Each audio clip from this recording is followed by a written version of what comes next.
Computadora. Hola, ¿qué tal? Bienvenidos a Pequeñas Islas, el espacio de conversación de La Encerrona. Hoy estamos con el periodista Martín Hidalgo, que hasta hace unos días ha estado en el comercio y él es probablemente una de las personas que más sabe de cómo funciona el Congreso desde dentro. Así que vamos a estar con él y, como siempre, con las preguntas de los Patreons de los niveles Pequeñas Islas y más, que me la van a transmitir por el chat y yo se la voy a ir comunicando. ¿Qué tal, Martín? ¿Cómo estás? Hola, buenos días. Gracias por invitarme, Marco, acá a la Encerrona, el espacio más comentado de las redes sociales. Y hola Eh, a todos los chicos que están ahí conectados. yo quería empezar con una pregunta difícil para cualquier periodista, que es que hagas pronósticos. ¿Sale o no sale la vacancia? Yo creo que es poco probable. Ahorita hasta al menos no hay los votos. Somos Perú ya se pronunció en contra.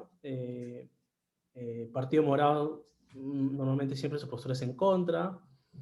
Y Fuerza Popular por ahí que se puede vivir, pero yo creo que tomando en cuenta las declaraciones de Keiko en las últimas semanas, también pueden irse por el tema en contra, y APP, hasta donde tengo entendido, también va a ir en contra. Entonces, restándole esos votos, no llega a la proyección a los 87, ¿no? Quizás sí Ujú. pueden llegar para la misión, como lo se dio la otra vez, por este ánimo simplemente que tienen los congresistas de querer bajar al llano, como se dice, de intentar que el presidente vaya al hemiciclo y que responda ante ellos, Y es una ¿no? cosa que de ego, de ganas de fastidiar. ¿Qué es esa onda de que venga Vizcarra aunque no tengamos los votos? No diría que es ego, diría que es la gana de tenerlo igual igual.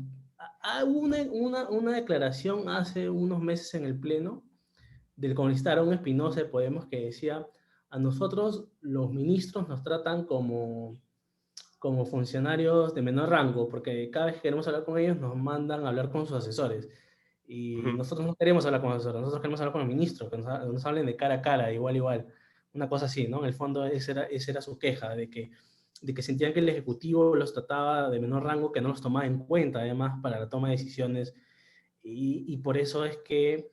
Y además hay que tener algo en cuenta, ¿no? Durante los primeros meses de pandemia, es como que el Congreso estaba aislado mediáticamente, porque los medios de comunicación no lo cubrían, no transmitían sus grabaciones, que ellos hacían sus transmisiones en vivo por Facebook, de Pleno, ni siquiera.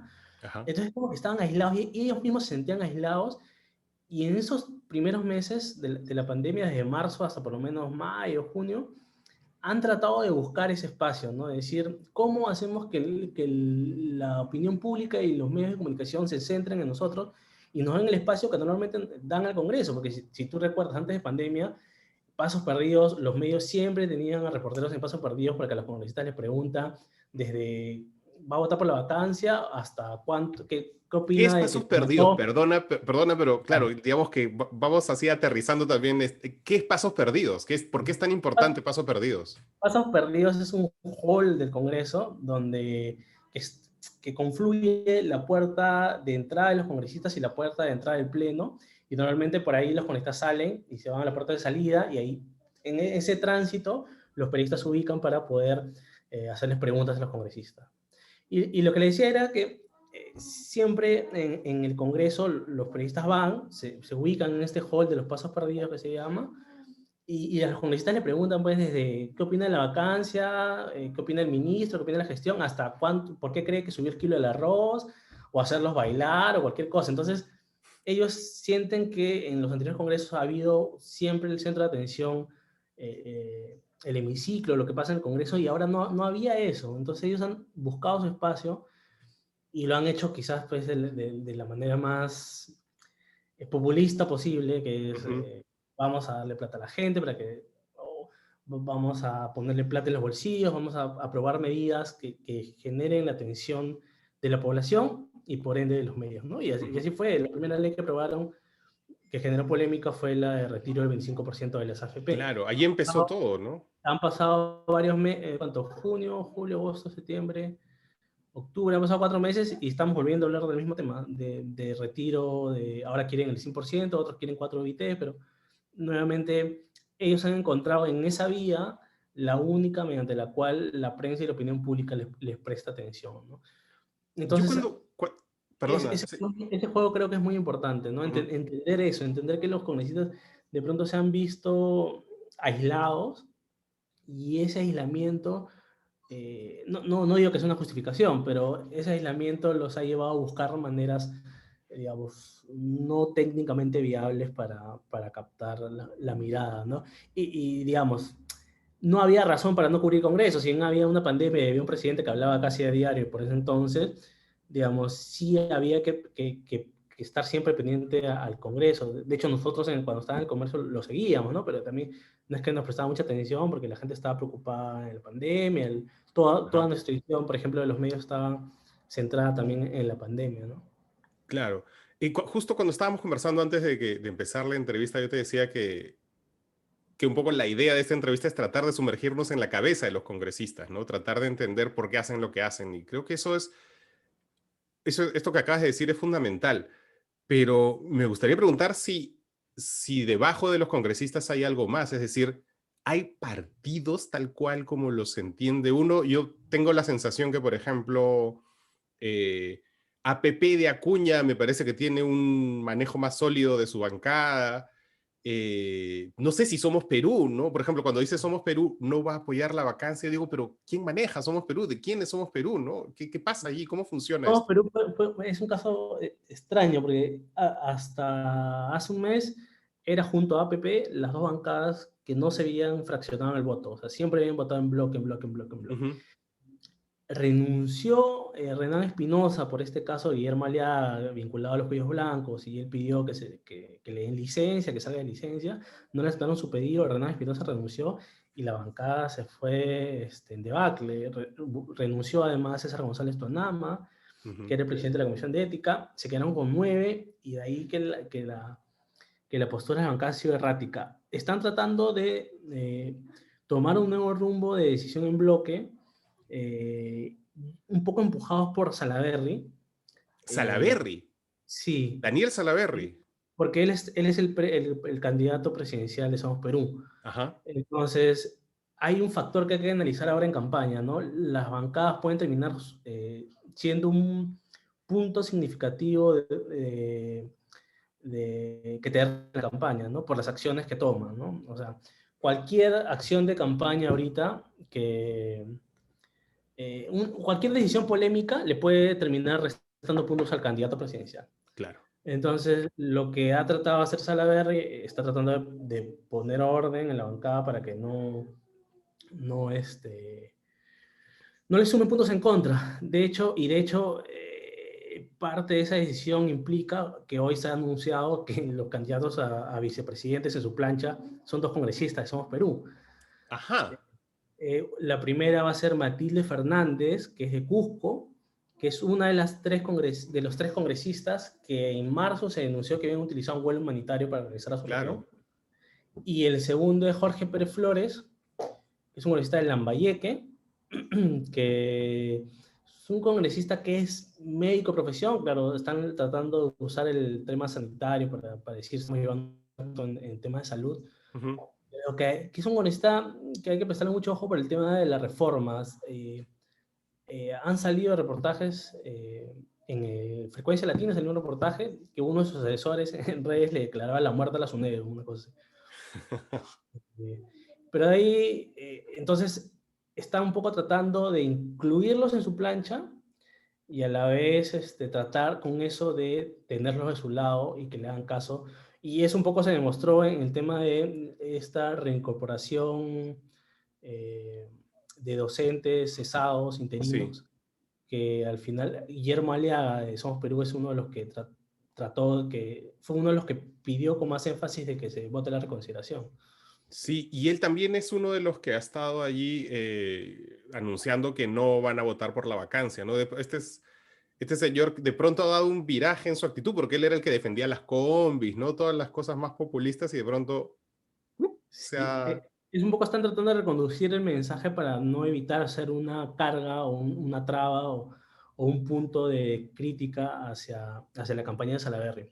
Y Alianza para el Progreso, que es otro que mencionabas, también un partido que eh, que sí funciona, ¿no? Incluso ayer han tenido una reunión en Trujillo entre los congresistas, la dirigencia y César Acuña, postearon las fotos en redes sociales, en las cuales han hablado sobre coyuntura. No he visto que hayan emitido alguna decisión sobre un tema específico, pero digamos, Pero ellos de sí ese, son más partido, ¿no? Digamos que Acuña baja línea y ellos sí obedecen. Eso es algo que en la creo que se ve vacancia en pocos pasada, lados.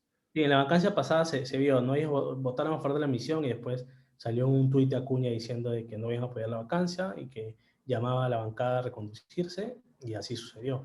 Yo Ujú. creo que más o menos va a pasar lo mismo. No, no los veo que ahora van a decir vamos a votar a favor de la vacancia, porque más ahora están tratando de darse cuenta de que salieron muy golpeados de la anterior vacancia, ¿no? Se les Ujú. criticó mucho, y tú puedes ser crítico de Vizcarras, impulsar una investigación misma en el Congreso sin necesidad de vacarlo, ¿no? Faltan Claro. 10 meses.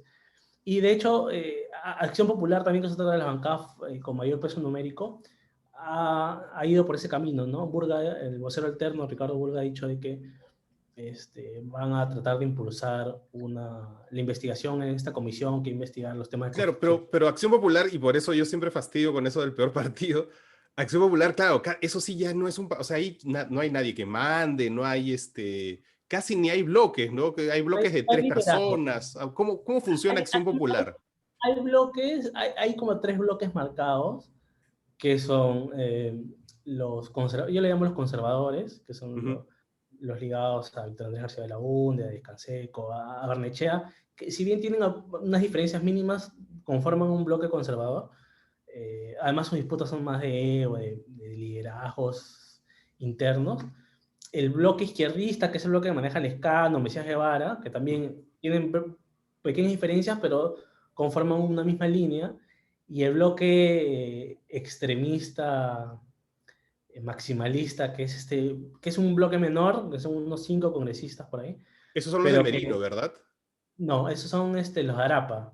El Ajá. congresista Orlando Arapa, el que decía que estaban votando el COVID desde aviones. Ya, entonces son tres grupos marcados, pero Y claro, alguien me Merino, decía, perdóname, Merino, ¿dónde se ubican esos tres grupos? en el bloque de los conservadores, ¿no? Él está Ujú. muy ligado a la gente de Barnechea, García Belaúnde. Él se pliega más a ese bloque, pero claro, pues él tiene el problema ahorita que es presidente del Congreso y en realidad él tiene que atender los pedidos de los 130. Y dentro de esos pedidos, pues de alguna manera ha terminado bastante ligado a personajes como Edgar Alarcón, a personajes como Luna. Pero yo creo un poco que es no solo él, ¿no? No es tanto solo culpa de él, en realidad si tú te pones a ver, es un poco José Luna jalando de las narices a las demás bancadas. Y las demás bancadas son las que no le saben poner freno. Yo creo que recién desde estas semanas ya han comenzado a darse cuenta. Y no sé, pues en el último pleno vi que Ricardo Burgas se plantó al frente en una votación sobre una ley de control previo de adquisiciones, y estaban aprobando pues una barbaridad, quitándole facultades a la SBS y dándoselas Sí. a Indecopi, Ajá. y, y Burgas se paró y le dijo, esto no se puede aprobar así. Y le dijo a Luna, pero claro, las demás bancadas, pues no, sí hay que probar que el control funcione. Hasta el Partido Morado se le unió. Y nada, se aprobó así tal cual, y parte de la bancada de Acción Popular votó en contra, pero todos los demás terminaron respaldándolo, ¿no? Es como que lo mismo pasa con el Arcón, ¿no? En fiscalización todo el mundo sabe sus denuncias, todo el mundo sabe que el señor pues, no tiene unos manejos muy, digamos, transparentes de las investigaciones que hace, Ajá.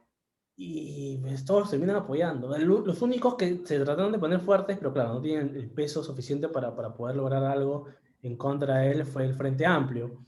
Pero pues yo veía que el Partido Morado, al final, recién sumado, cuando desde un inicio, o sea, en un inicio en la Comisión de Fiscalización, Carolina de Lizarra intentó como que ponerle presión respecto a las denuncias que salían en su contra, pero como que una posición que veías que era solo de ella y no tenía ni siquiera el apoyo de su bancada, ¿no? Entonces han sido luchas aisladas Ujú. de Frente Amplio, de Partido Morado, pero que tienes a todo el resto de bancadas llevándose por la agenda de Luna del Arcón, ¿no? Y Ah, ah, Lo de Luna además es bien, entremos, bien. perdóname, sí, sí, entremos en Luna, porque hemos estado hablando de Somos Perú, de Acción Popular, de APP, y Podemos, ¿no? La bancada Telesub Luna. Luna, hijo, estamos hablando, Y ¿no? Luna. Luna, o sea, él es el verdad, porque supuestamente el jefe de la bancada es Urresti. No, pero el jefe de la bancada mediáticamente sí es un resto, porque además Luna no le gusta salir en medios, es bien raro verlo declarando. Él es la persona que maneja tranquilamente en donde se tiene que manejar, además las cosas, que es en el hemiciclo del Congreso. En todos los plenos lo vas a ver ahí en el hemiciclo, porque además se ha ubicado estratégicamente, y no solo que se ha ubicado estratégicamente en la Comisión de Defensa del Consumidor, sino es que además desde esa comisión ha logrado hacer algo que no se había visto antes, que es manejar la agenda económica del Congreso. Y es un poco ante la debilidad de la Comisión de Economía del señor Antonio Noboa, ¿no? Entonces, de que Que maneja además, acción perdóname, popular.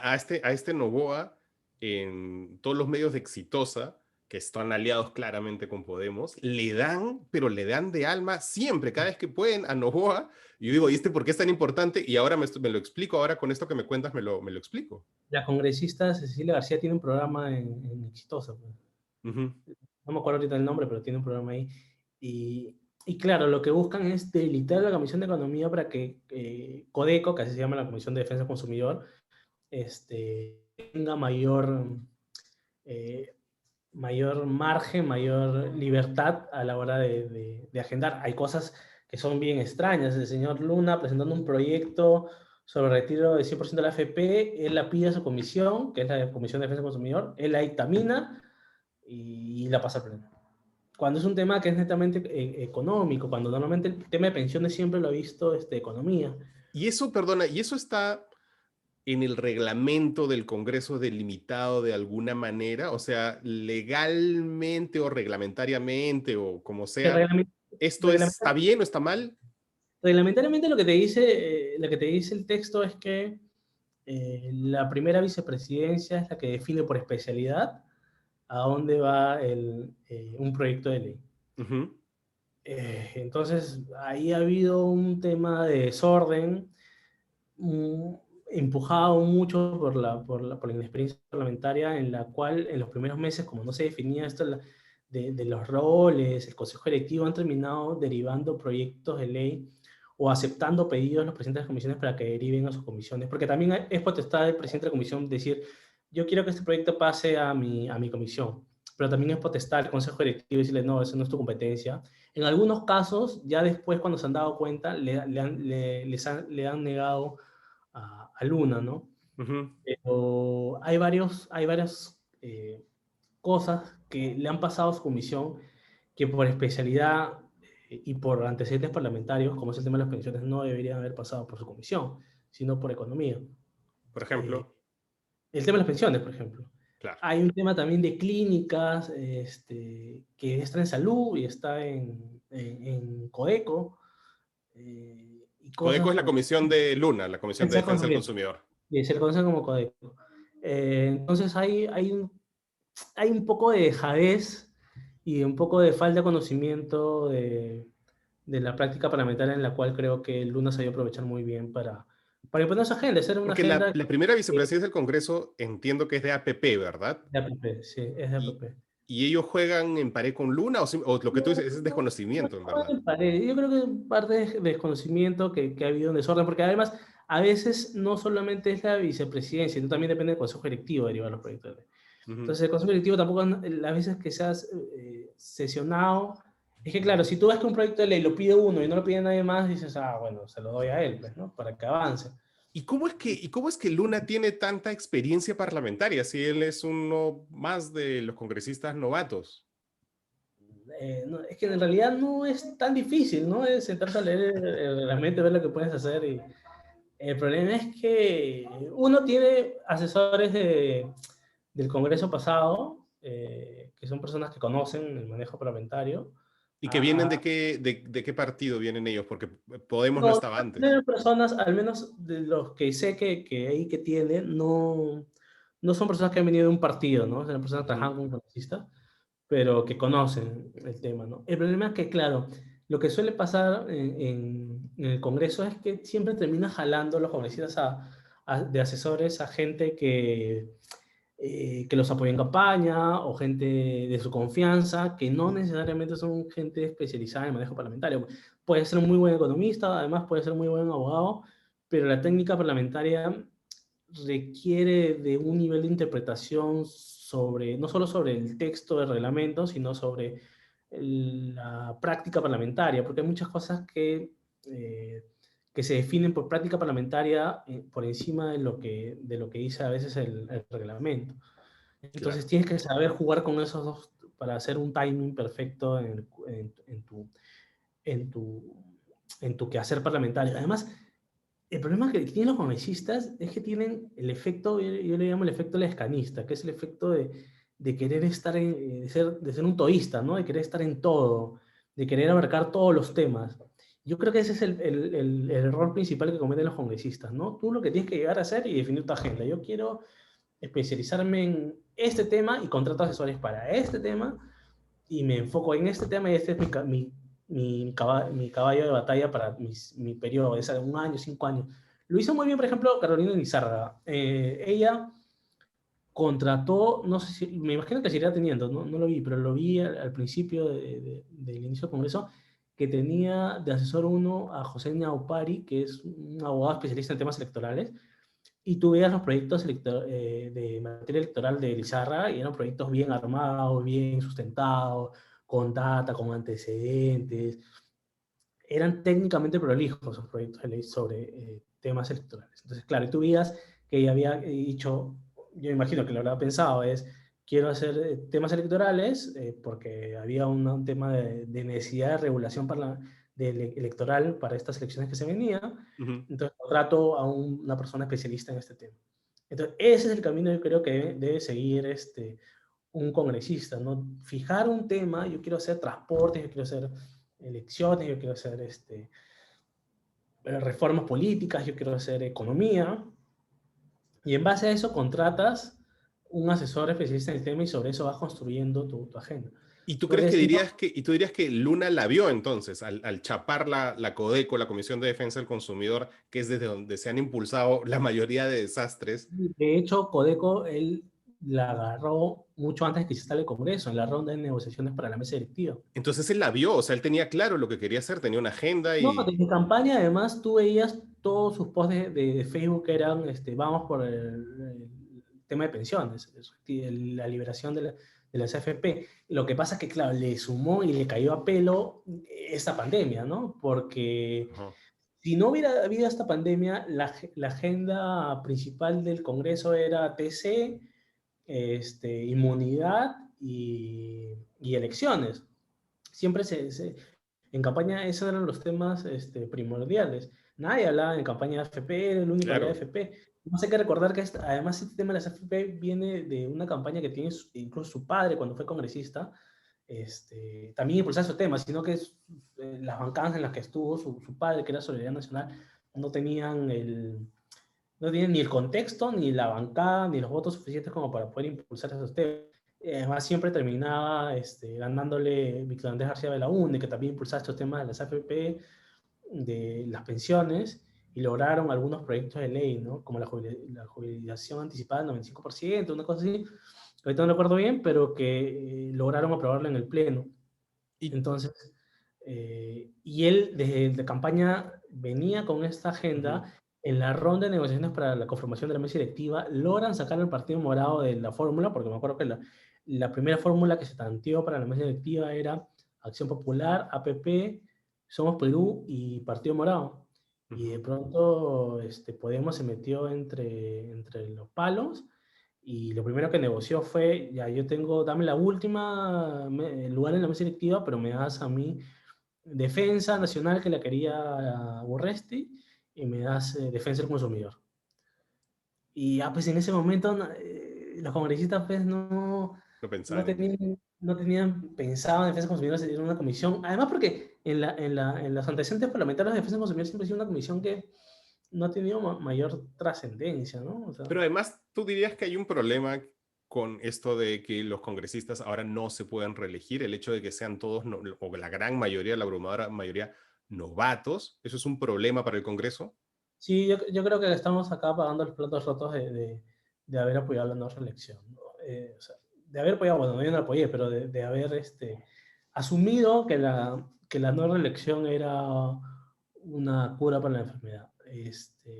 No, yo no, nunca lo creía así. Y ahorita estamos viendo los resultados, ¿no? Y además, yo creo que parte de esta envalentonada, nueva envalentonada que tiene el Congreso con la vacancia y con otros temas es un poco porque además en el Congreso, como en varias partes, hay un nivel de conspiranoia de el presidente nos ha prohibido la reelección. Lo he escuchado a un par de congresistas que tienen esta idea, ¿no? De que el presidente ha influido para que el Jurado Nacional de Elecciones les impida reelegirse. Entonces, en realidad, pues el jurado está siguiendo la misma línea de lo que resolvió el año pasado para Del las elecciones, referéndum. de las elecciones extraordinarias. Claro.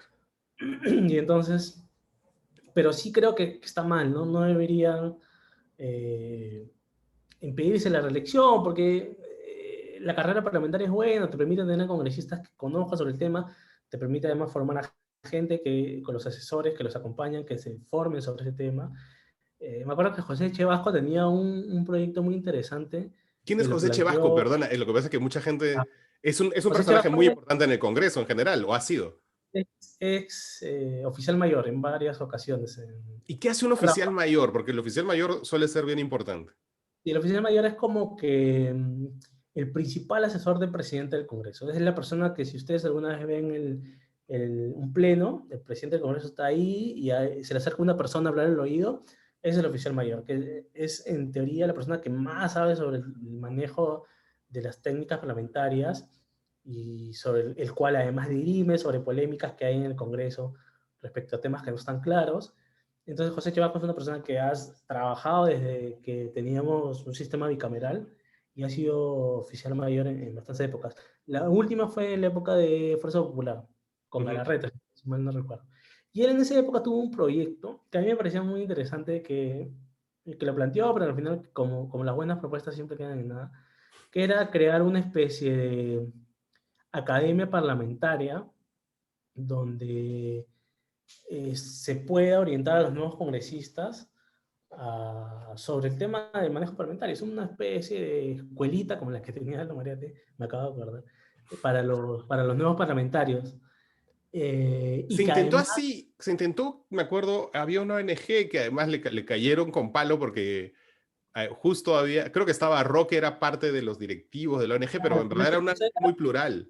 eso era un poco antes, claro, ellos lo que se criticó fue porque ellos de alguna manera apoyaron a candidatos Ujú. con capacitaciones, con publicidad, con cosas Claro, así.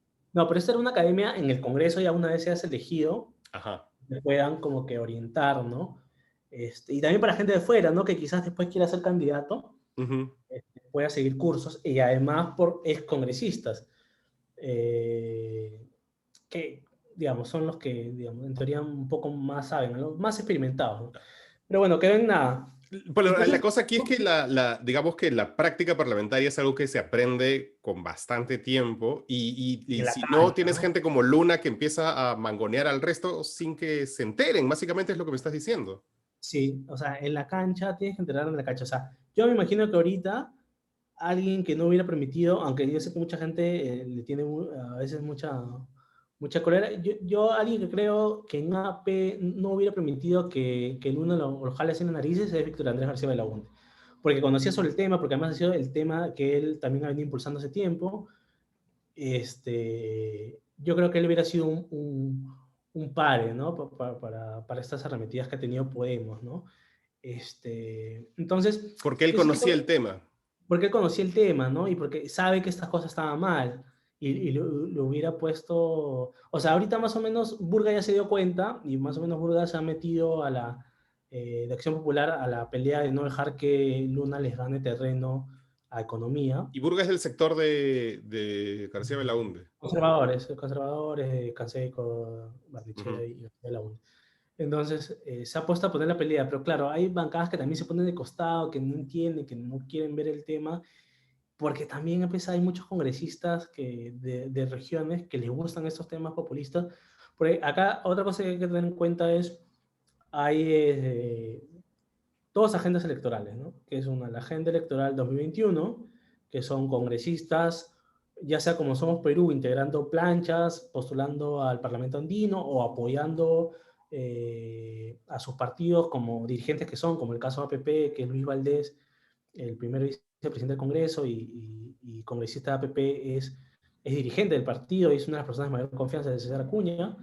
Eh, También hay la segunda agenda, que es la agenda de los congresistas que están mirando al 2022.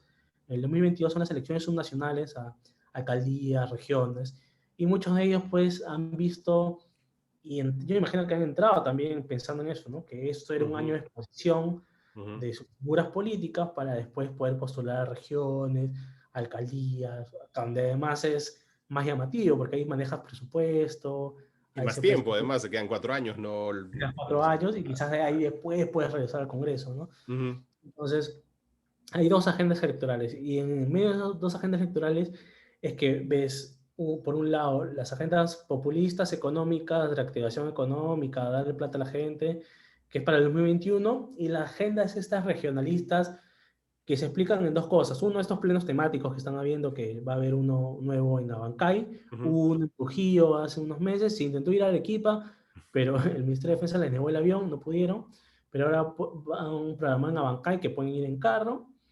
y estas normas declarativas de creación de distritos, ¿no? Que en estas 3 últimas semanas, cada pleno ha tenido al menos una de estas leyes ¿Qué, aprobadas. qué es eso? ¿Qué significan estas cosas declarativas? Estas son, es una forma de sacarle la vuelta a las normas, ¿no? Porque tenemos un congreso donde se saca la vuelta a las normas, aunque parezca irónico, que es demarcación territorial, que es cuando tú divides los territorios y dices esto puede ser un distrito, esto no, eso depende de la PCM. La PCM tiene un organismo especializado en este tema. Entonces, la misma Constitución te dice que la demarcación territorial depende, que el Congreso lo aprueba, pero la demarcación territorial, la fijación de lineamientos de territorio, lo hace el Ejecutivo, lo hace la PCM. Entonces, como el Congreso, en teoría, solo puede aprobar lo que el Ejecutivo le envíe, y a ellos no les gusta eso, porque dicen, Ujú, eso no me da ningún tipo de rédito político a mí. ujú. Yo, yo no le puedo decir a la gente, yo te estoy ayudando porque es una gestión del Ejecutivo, yo solo apruebo. Entonces, para sacarle la vuelta, es lo que hacen es, presentan un proyecto de ley que declara de interés público la creación del distrito de Cielo Punco en la región de tal. Entonces, lo que hacen, ellos creen que a través de eso, o eso es lo que le venden a la gente, de que a través de ese proyecto declarativo están presionando al Ejecutivo para que el Ejecutivo les cree el distrito. Y en caso del Ejecutivo no lo cree, es culpa del Ejecutivo. Yo hice mi gestión, yo estaba presionando, yo envié mi proyecto de ley. Entonces, Y eso no sirve así, para nada realmente, esa ley, no, no no, tiene ninguna no, consecuencia de nada. no. De hecho, el Ejecutivo les ha observado casi todos los proyectos. Claro, el único que no ha observado es el que aprobaron por existencia, pero todos los proyectos que han aprobado hasta ahora, o no, o sea, la mayoría de ellos, porque hay algunos que todavía no se pronuncia el Ejecutivo, los han observado diciéndoles exactamente lo que se ha dicho hace un momento, que no tienen facultades para de demarcación territorial para crear distritos, además de que pues, más o menos que le dicen, oye, en tu proyecto de ley no me dices a cuánta gente va a beneficiar, cuánto va a costar, Claro. o sea, nada, me dice simplemente que declare ese interés y necesidad pública, la creación de distrito, pero ¿cómo me sustentas tu pedido? Ujú. Entonces, más o menos, no, yo hago la declarativa y tú ve cómo te la arreglas, ¿no? Es un poco lo que le dicen al Ejecutivo. Y claro, eso le sirve a ellos para decir a la población, yo te he apoyado, acuérdate de mí, Ujú. yo te hice proyecto y tal. Incluso a veces llevan, es bien loco, porque a veces tú ves que llevan a los dirigentes de esta población que quieren crear distrito, los llevan al hemiciclo y a veces mandan saludos, ¿no? Un saludo para el dirigente de Silopunco que va... Sucedió, me acuerdo, en Trujillo. Lo llevaron a un señor que estaban creando un distrito ahí en Trujillo, y incluso le dieron la palabra y le agradecía a los congresistas que le estaban dando la creación del distrito. Le engañan a la gente, porque la gente cree que en verdad se tienen que crear su distrito por esa ley, y no es así. Y Y claro, así el hay Ejecutivo, declaraciones, hay leyes declarativas bien locas, ¿no? La de las vacunas, por ejemplo, salieron y era una ley de cualquier cosa, y me acuerdo que Rocío Silva Santisteban salió a decir, no, pero es que es una ley declarativa, como diciendo, por si acaso no sirve para nada, pero es como, ¿para qué la das entonces? Sí, pues no, había leyes declarativas del oxígeno. Las otras famosas son las universidades, que justo hace unos días puso Justo tengo una pregunta interna de Yosimar Mamani que pregunta esta de la creación de las 10 universidades. Eso sí se puede hacer, el Congreso sí puede hacer eso, ¿no? Sí, pero también sí puede crear, o sea, es parecido a lo de los distritos, porque tú Así. haces una declaración de necesidad pública para crear la universidad y tal. Ujú. Entonces, lo mandas al Ejecutivo y con los dirigentes de la zona presionas para que se haga la universidad. A veces la aceptan el Ejecutivo, a veces no. Pasó en donde fue, no me acuerdo en qué región, que hubo un conflicto porque habían creado una universidad, esto fue en el gobierno de Humala, que crearon una universidad que debía coger los terrenos de una universidad que ya existía. Entonces los dirigentes de la universidad que ya existían se levantaron y dijeron, ¿por qué vas a coger mi terreno? Si es mi Qué terreno. bueno. Entonces, O sea, y ahora, perdóname, entonces, digamos, la gente que se preocupa por esta creación de 10 universidades, en verdad no tendría por qué preocuparse porque al final es una el decisión del Ejecutivo pero dice que Ejecutivo. no, porque el presupuesto, acuérdense que el Congreso no tiene iniciativa de gasto. O sea, el que tiene iniciativa de gasto es el Ejecutivo. Y claro, ¿de dónde sacamos ahorita que estamos en una pandemia, que estamos usando recursos, Ya, tratando de usar recursos? pero el Congreso no tiene iniciativa de gasto, pero aún así ha Ah, ordenado la a prueba, ¿no? ONP, por No, ejemplo, que sí, se claro. Sí, desfalque. sí, sí. Pero por eso, o sea, al final puede no ser viable. Incluso lo más curioso con las universidades es que eh, justo publicó un video donde el presidente de la Comisión de Educación decía que ya iban a aprobar todas, además de hachazo, de en bloque. Hay como 13 proyectos y los 3 le van a aprobar y mandarlos al Pleno. Lo curioso es que hasta ahorita el Congreso no aprueba la ley que envió el proyecto de ley que envió el Ejecutivo para la moratoria de plazo de creación de universidades, para que no se puedan crear universidades. El Ejecutivo ha propuesto ampliar el plazo para no crear nuevas universidades. Ujú. Y el Congreso emitió un dictamen, que en este dictamen además quisieron meter esto de la CONAU, que era la superintendencia por encima de la SUNEDU, Claro. ya, quisieron meter de contrabando en ese proyecto de ley, hubo toda la crítica, retrocedieron, aprobaron ya solo el proyecto, el dictamen del proyecto del Ejecutivo, pero está ahí, no lo meten al Pleno. Y mientras que no se apruebe, ellos quieren meter este bloque de paquetes de universidades, Ya. de creación de universidades. ¿Por qué? Nuevamente es en la agenda regional, ¿no? Tú vas a tu región y le dices, oye, mira, yo estoy proponiendo que se cree la Universidad del Braille, la Universidad qué sé yo, de Tecnológica de Lima Norte, hay una en Coyique, creo que quieren crear una. Yo he apoyado, yo estoy batallando para que tu hijo pueda estudiar, tenga una opción de universidad. Ujú. Claro, pero no le explican que no depende de ellos, que depende del Ejecutivo, simplemente dicen, el Ejecutivo es el que no quiere que tu hijo estudie en una universidad, yo soy el bueno, yo soy el Claro, que claro. De hecho, a eso apoya. juegan un montón yo soy el bueno, el ejecutivo no me deja.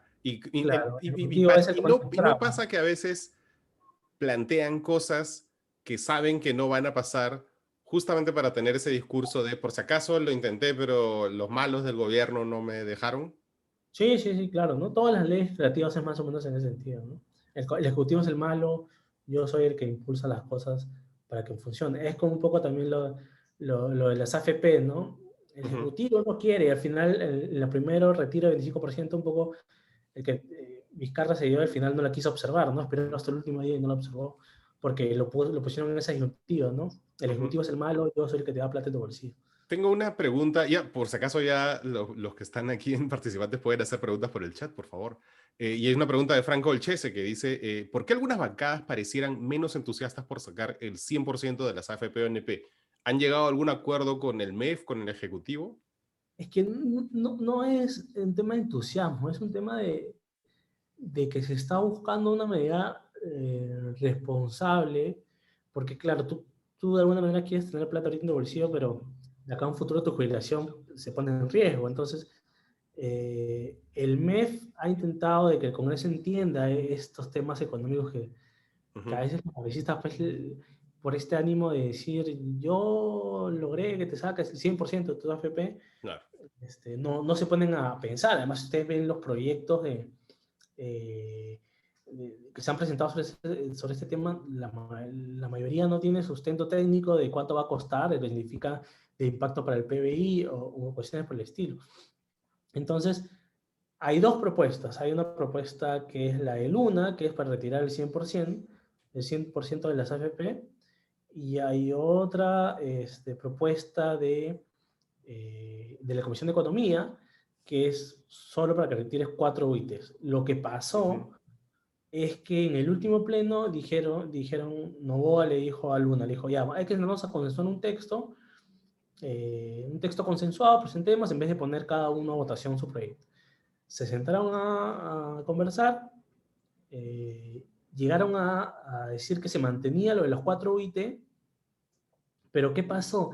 Que varios congresistas comenzaron a salir, no, que se debería ir por el 100%, lo del FREPAP, lo de Somos Perú, y ¿qué más? Los de UPP comenzaron a decir sí, que no, que debería ir por el 100%. Entonces Luna se coge de eso y dice, ¿saben qué, congresistas? Hagamos una cosa, votemos por separado. El artículo 1, donde se decía los 4 IT, votemos por separado.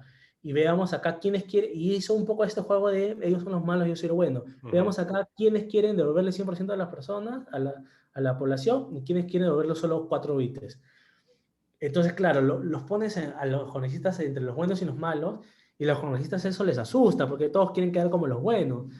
Entonces, ahí felizmente Burga se puso fuerte también y le dijo, y Noboa se puso fuerte y dijeron, no, hemos conversado hace unos media hora para llegar a este texto consensuado y no puedes venirme a decir ahora de que no y que votemos por separado simplemente para sacar adelante tu propuesta.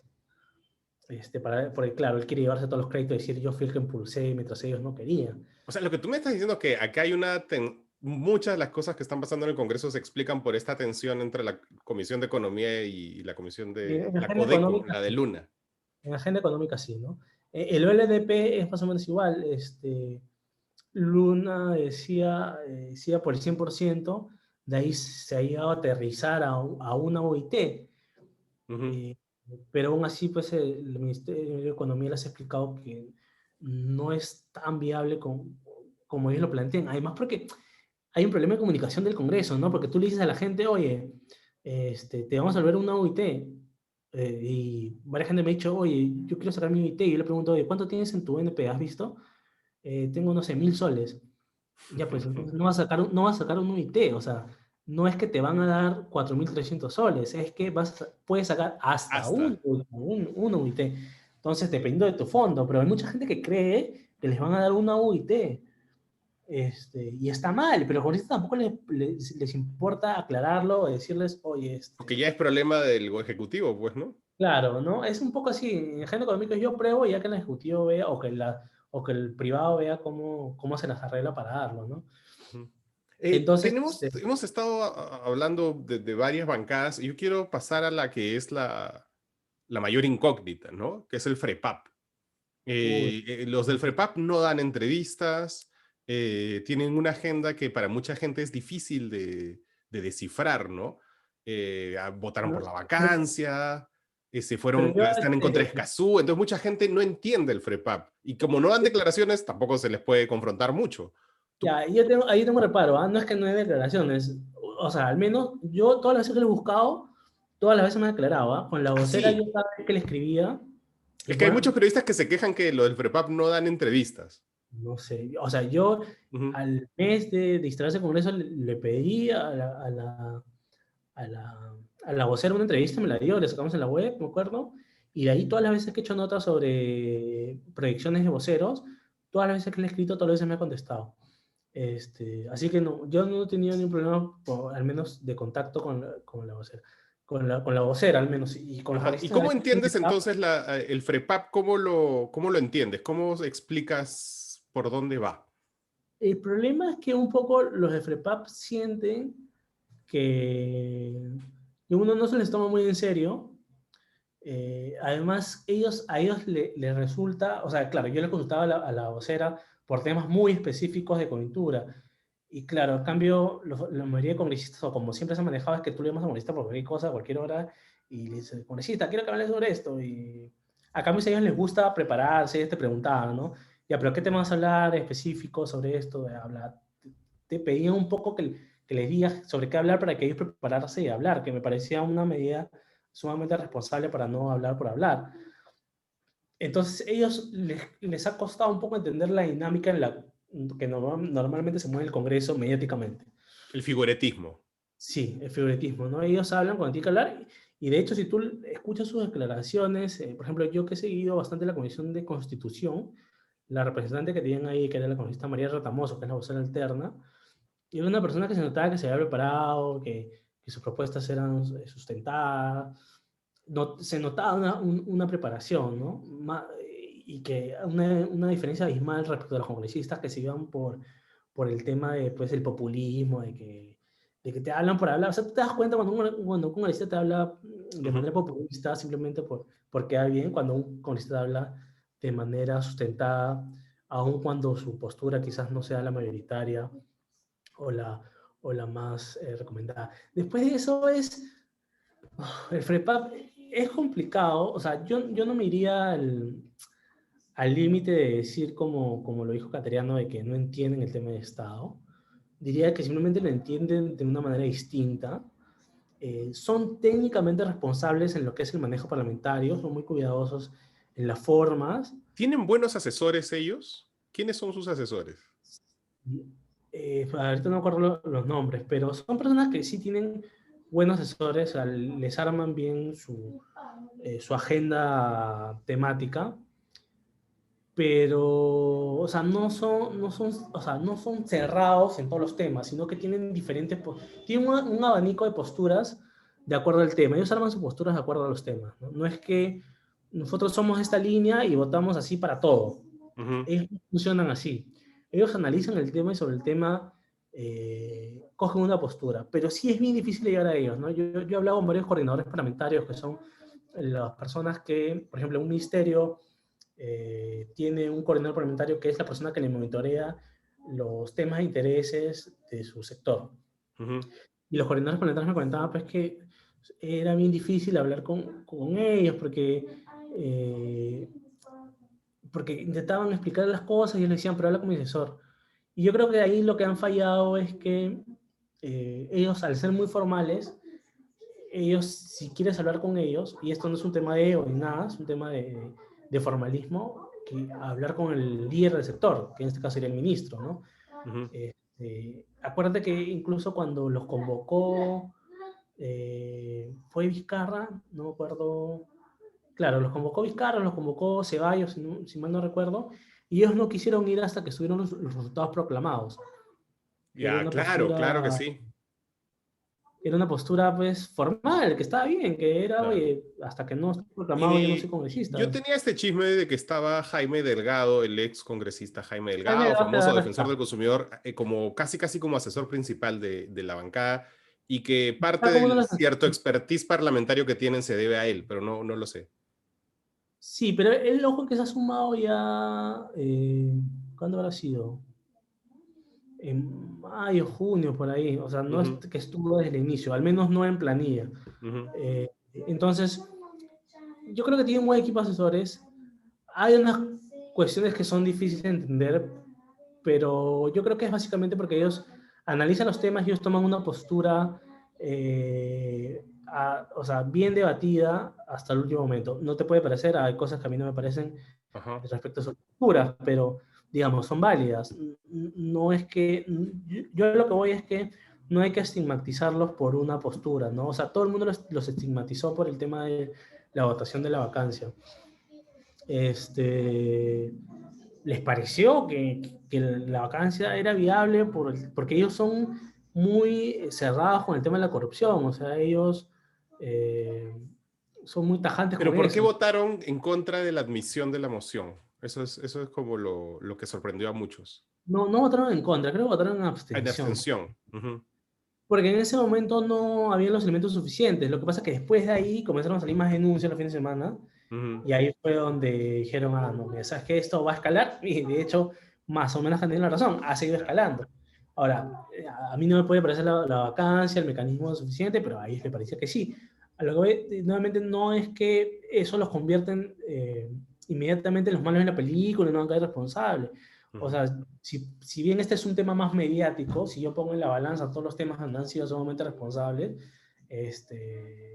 me siguen pareciendo más responsables que el 80% de las demás bancadas. ¿Y Ellos fueron son los más uno. disciplinados? ¿Tú dirías que son los más disciplinados? Sí, tienen ahí algunos congresistas que no, que por ahí se les han ido de rebeldes votando diferente, pero son 2 o 3 congresistas, no es que haya bloques. Ujú. Pero sí, son disciplinados, ¿no? O sea, la mayoría, ¿Quién sería el segundo puesto de disciplina en el Congreso? FREPAP, ¿no? APP, FREPAP, y ahí viene Y de ahí ya Somos está. Perú, Somos Somos Perú. Ahora, Perú. ¿cómo llegó Daniel Salaverry? Se me quedó esa duda. Ya se nos acaba el tiempo, pero se me quedó esa duda de Daniel Salaverry. ¿Cómo demonios ha reaparecido y ha reaparecido en Somos Perú? Porque estaba buscando partido y porque era un poco entre la oferta y la demanda, ¿no? Porque era un partido buscando candidato, un candidato buscando partido, se encontraron y dijeron, vamos. Y él ha sido capaz de Salaverry, encauzarlos. Salaverry viene buscando partidos el año pasado. Intentó con la Restauración Nacional, que ahora postulado Joe Frosay, Ujú. le quiso cambiar el nombre a Perú Firme, pero al final no llegaron a un acuerdo concreto. Después quiso inscribir su propio partido, Perú Libre, y no pudo, no alcanzó. Y después ha encontrado Somos Perú. eh, de alguna manera, o sea, tenía ligazón porque algunos asesores trabajan con Guillermo Aliaga en el Ujú. Congreso. Entonces yo me imagino que por ahí habrá habido un tipo de acercamiento con a través de Guillermo Aliaga y he encontrado. Hablando de partidos, no hay que perder de vista que este es muy chistoso, porque si se llega a concretar, para mí va a ser uno de los golpes más chistosos en la campaña, que es que el Frente Esperanza de Pueblo y Libera esté en proceso de inscripción. Ajá. Podría ser el partido número 25. O sea, Wow. es bien loco, porque, claro, ellos presentaron su documentación y hasta donde me contaron fue que les observaron y supuestamente había pasado el plazo, pero como que les habían notificado solo por vía presencial las observaciones, y claro, o por correo electrónico, uno de los dos, y ellos no habían leído, y ellos dijeron, oye, pero Ya fue. había otra forma en la cual me podías notificar, no era esa la Claro. única vía. Y el jurado les ha aceptado esa observación y está en Ah, proceso de... eso está bueno. En la página del jurado todavía aparece como en proceso de inscripción. Si es que les aceptan al final, va a ser el número de partido 25 y va a ser bien chistoso porque o sea, Nuevo Perú, por ejemplo, el partido de Verónica Mendoza no se iba a escribir, el partido ¿quién más está en proceso de inscripción? Bueno, Salaverry también está en proceso de inscripción, claro. pero, o sea, que Popio Liberal haya logrado escribirse y el partido de Verónica Mendoza no, es un tema muy chistoso. ¿Verdad? Nos queda muy poco tiempo y nos quedan dos partidos que por repasar del Congreso brevemente quizás. El Frente Amplio. ¿Qué es el Frente Amplio? ¿A qué juega el Frente Amplio? ¿Es más o menos la dictadura de Marco Arana o no? No, es que bueno, es que también hay que ponerse a ver quiénes son el otro bloque, ¿no? Humberto Morales, que era este congresista que dijo que fue una entrevista que él hizo, que dijo que las mujeres, además de ser, ¿cómo dijo? Algo así como que le decía chismosas. Además de ser, Me acuerdo. no me Es casi acuerdo. el inicio de, claro. Pero son ese tipo de congresistas que de la noche a la mañana han querido tomar el poder Ujú. y que, bueno, te revela un poco de la fragilidad de los partidos. Hay dos bloques en la bancada del Frente Amplio, entonces hay dos bloques. No, en la bancada no, esto estoy hablando de partido, ¿no? En la Ajá. bancada si hay bloques, son los más radicales, que son el vocero Lenin Checo y 6 de ellos, y las más progresistas, que son Rocío Silva Santisteban y Mirta Vázquez. Que son ellas dos Eh, en realidad solas, más o menos, ¿ah? Y nadie más sí, a les... veces se le suman calle, pero normalmente son ejados. Ujú.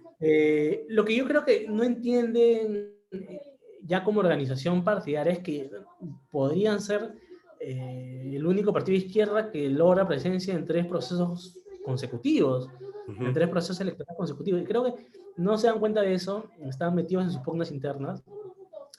Y nada, o sea, lo que debería apuntar al Frente Amplio, a sabiendas que no tiene un candidato presidencial con el cual competir a ese nivel, tratar de enfocarse en tener una representación parlamentaria fuerte, o sea, no fuerte, pero al menos tener presencia en el próximo Congreso. O Claro. sea, ningún partido de izquierda desde que tengo memoria, ha tenido representación en 3 congresos consecutivos.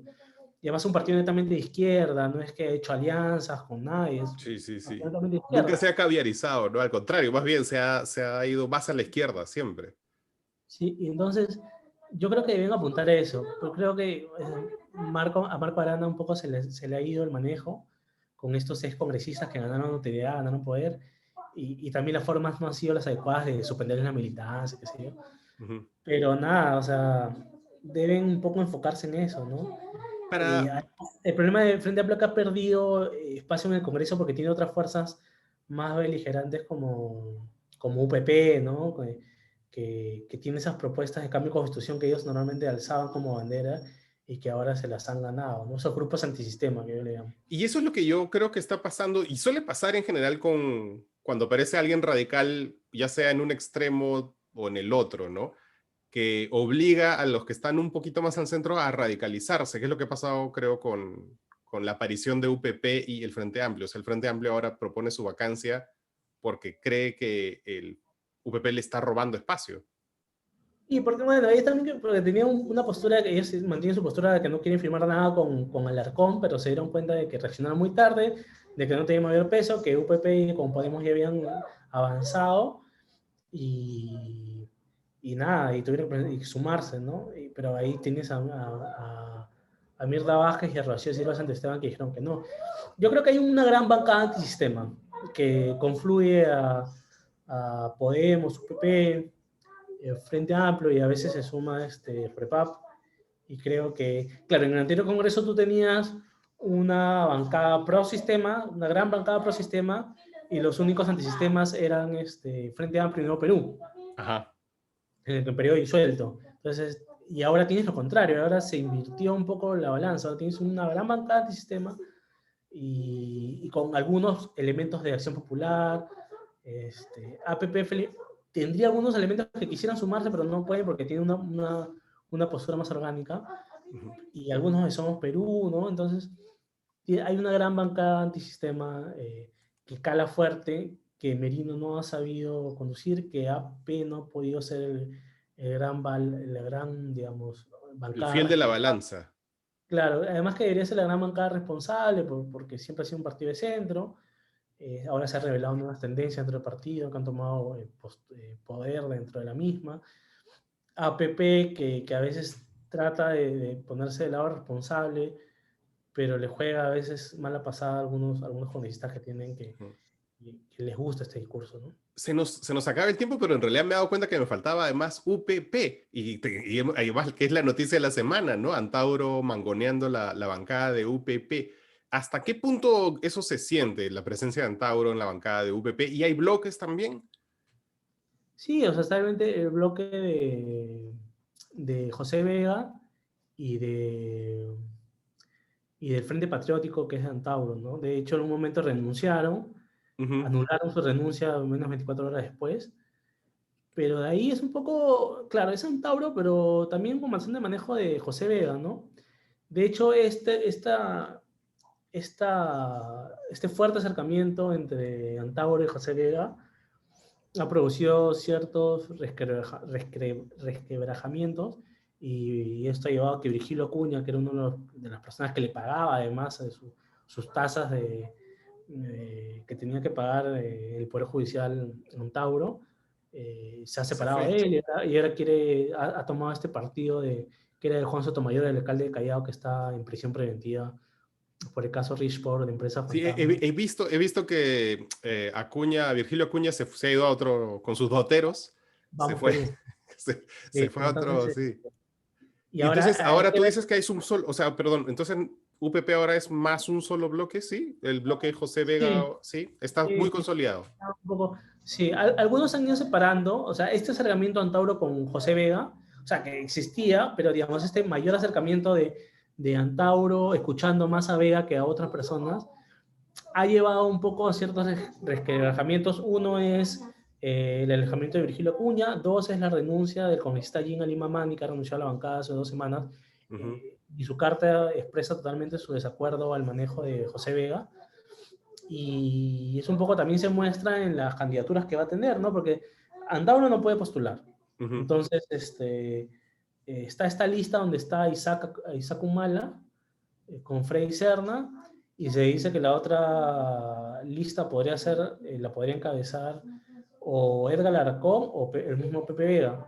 Entonces están en ese desorden para ver cómo tratan de mantener lo que tienen ahora, ¿no? Y Alarcón juega con Antauro, o sea, claramente él es un... Sí, es una persona muy cercana a Tauro, ¿no? De hecho, por eso se rumorea él como uno de los posibles candidatos de UPP, ¿no? Candidatos presidenciales, me refiero. Claro, y esto es como Entonces, una reedición un poco más pequeña de Keiko en la prisión mandando la bancada fujimorista en el Congreso disuelto, ¿no? claro, pero Keiko es su partido, o sea, es lideresa. En cambio, Antauro es un partido que ha encontrado en el camino. Hay que recordar que UPP en un momento tuvo a Javier Pérez de Cuellar, de Claro. ahí tenía candidato a Ollantumala, y ahora pues querían proponer a Antauro. Bueno, Antauro ya no puede postular a la presidencia, pero digamos, Antauro intentó postular al Congreso en el 2020, pero claro, lo sacaron de carrera por su condena, porque está preso. Ujú. Entonces, creo que hay una pregunta más ahí, ¿o no? Sí, no, hay una pregunta, quizás en el privado te han mandado algo. Acá me están pidiendo que le extendamos la entrevista 30 minutos más porque está buena, pero creo que no se va a poder. Así que nos falta el Partido Morado, que tiene bloques también. Y un bloque justo es el que tú decías, me parece que estabas mencionando a Carolina Lizárraga, ¿no?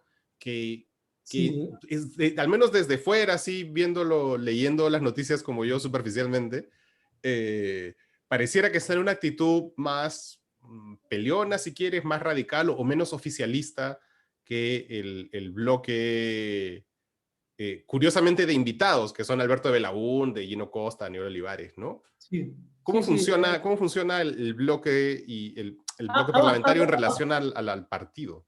ha bajado de intensidad. O sea, lo que suele pasar en el Partido Morado es que se suelen dividir en las votaciones de proyectos populistas, sobre todo en materia económica, las Ujú. retiro de AFPs y otros más. Y claro, lo que vi hacer era a Carolina Izarra, Angélica Palomino, que me comentaban que tenía intenciones de ir a las elecciones subnacionales de 2022, que es un colista de Piura. ¿Y qué más? No me acuerdo qué más ahorita, pero hay dos más, creo que es Miguel Ángel González del Callao. Ujú. Y de ahí pues está el grupo de las personas más allá, las personas, el vocero que es Sagasti y los invitados que tú referías, ¿no? Entonces ellos sí siempre tienen una postura sumamente pegada a las líneas del partido, Ujú. de lo técnicamente responsable, pero no sé, porque mira, la última votación que hubo en el pleno de esta ley de control previo de fusiones, que AP intentó hacer notar algunos errores, porque era un proyecto del Partido Morado. Al final votaron a favor y al día siguiente salió el comunicado del SBS alertando sobre lo Ya, claro. irresponsables que eran estos cambios que habían hecho, y decía, o sea, no puedo creer que el Partido Morado no se haya dado cuenta simplemente por el hecho que era un proyecto de ellos, porque eso es Claro. irresponsable, ¿no? Además, porque tienes que poner en duda todo lo que dictamine Luna, porque era claro, un proyecto del Partido Morado que había sido dictaminado por la Comisión de Defensa del Consumidor. Entonces, eh, yo creo que comenzaron bien, mostraron algún tipo de resquebrajamientos, han intentado forjar una unidad, pero la verdad que en temas económicos siempre termina mostrando sus divisiones.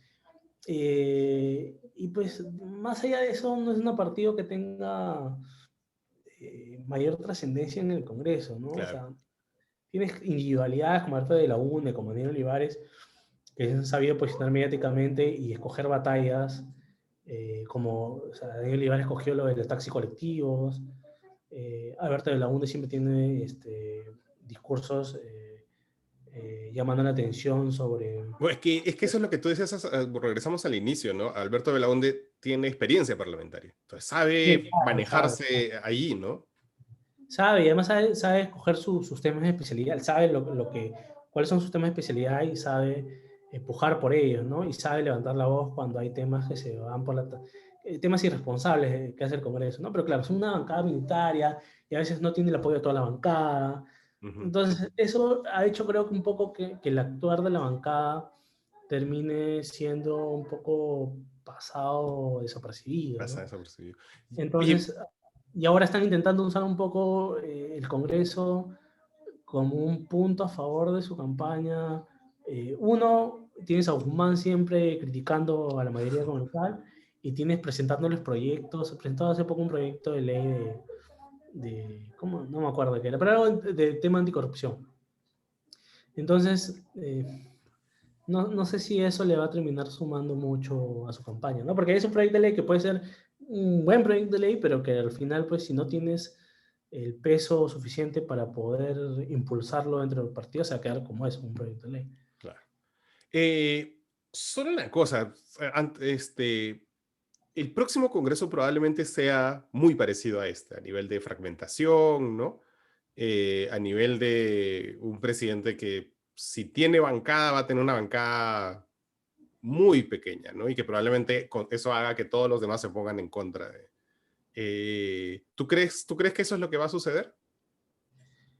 Sí, lo que debería ser el próximo presidente, no sabemos quién va a ser, pero es, o sea, independientemente del número de integrantes que tenga su bancada, un punto a favor es que va a tener una bancada que ahora Vizcarra no la tiene, no le ha interesado tener, no le ha interesado hacer puentes, que yo creo que es un grave error. Eso un poco dificulta cada vez el trabajo del Ejecutivo. Tienes que los ministros recién están encontrando las formas de convencer a los congresistas, con la ministra de Economía, pero también tienes pues, que el ruido político que genera las posiciones de presidente terminan como que poniéndoles trabas a sus propios ministros respecto a su relación con el Congreso. No sé, la ministra está negociando ONP, AFP para que salga una propuesta responsable y tienes al presidente diciéndole, los de AP y APP me pedían adelanto de elecciones. Entonces, pues con esas declaraciones, ¿qué partido va a querer sentarse a hablar con la ministra? Pues, ¿no?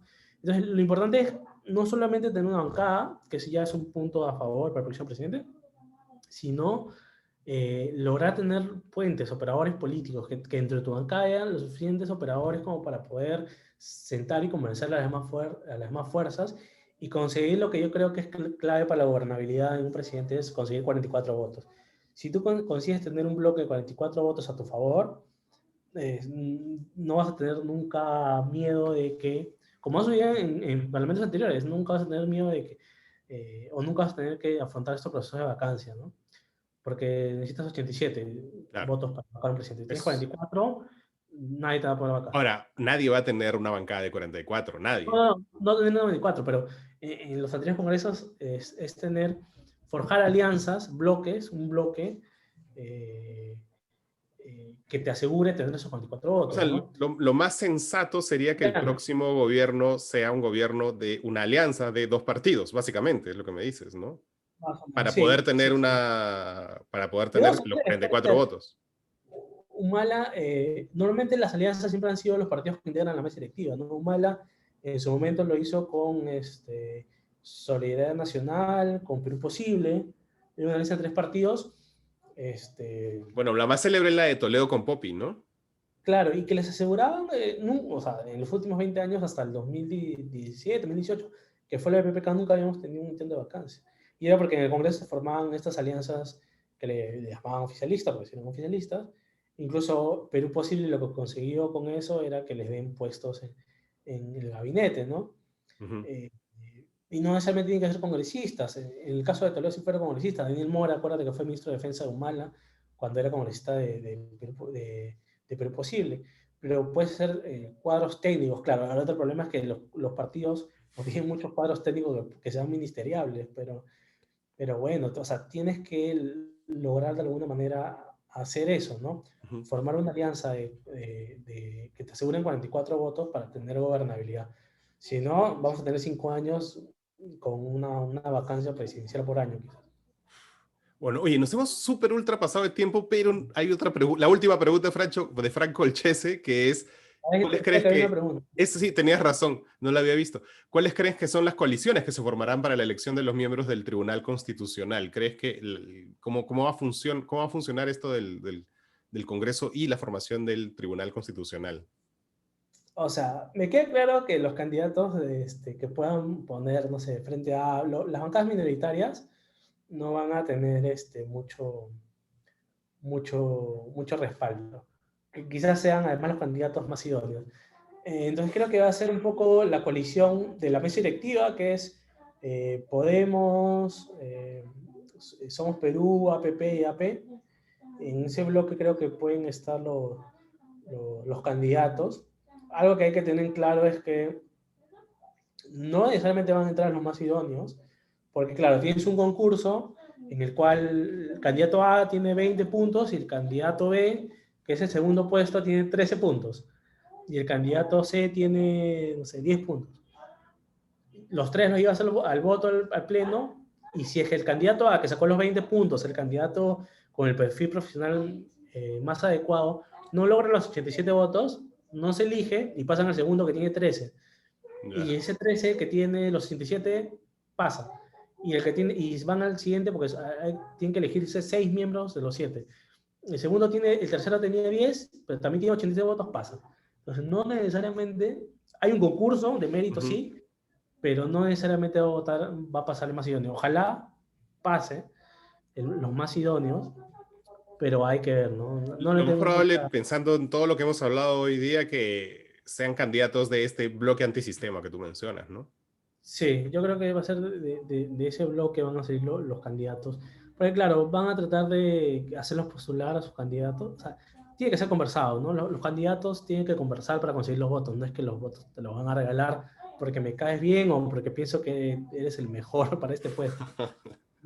Va a tener una ronda de negociación, de conversación con los bancadas para obtener los votos, ¿no? Y no sé si los profesionales más idóneos para ese puesto estén dispuestos a someterse a ese balotaje, ¿no? De tener que sentarte con los congresistas. Mira, además porque tienes que sentarte a conversar, pues, oye, esta es mi hoja de vida y no sé si a los congresistas les importa tanto eso, ¿no? Claro, les importa más bien qué nos puedes dar.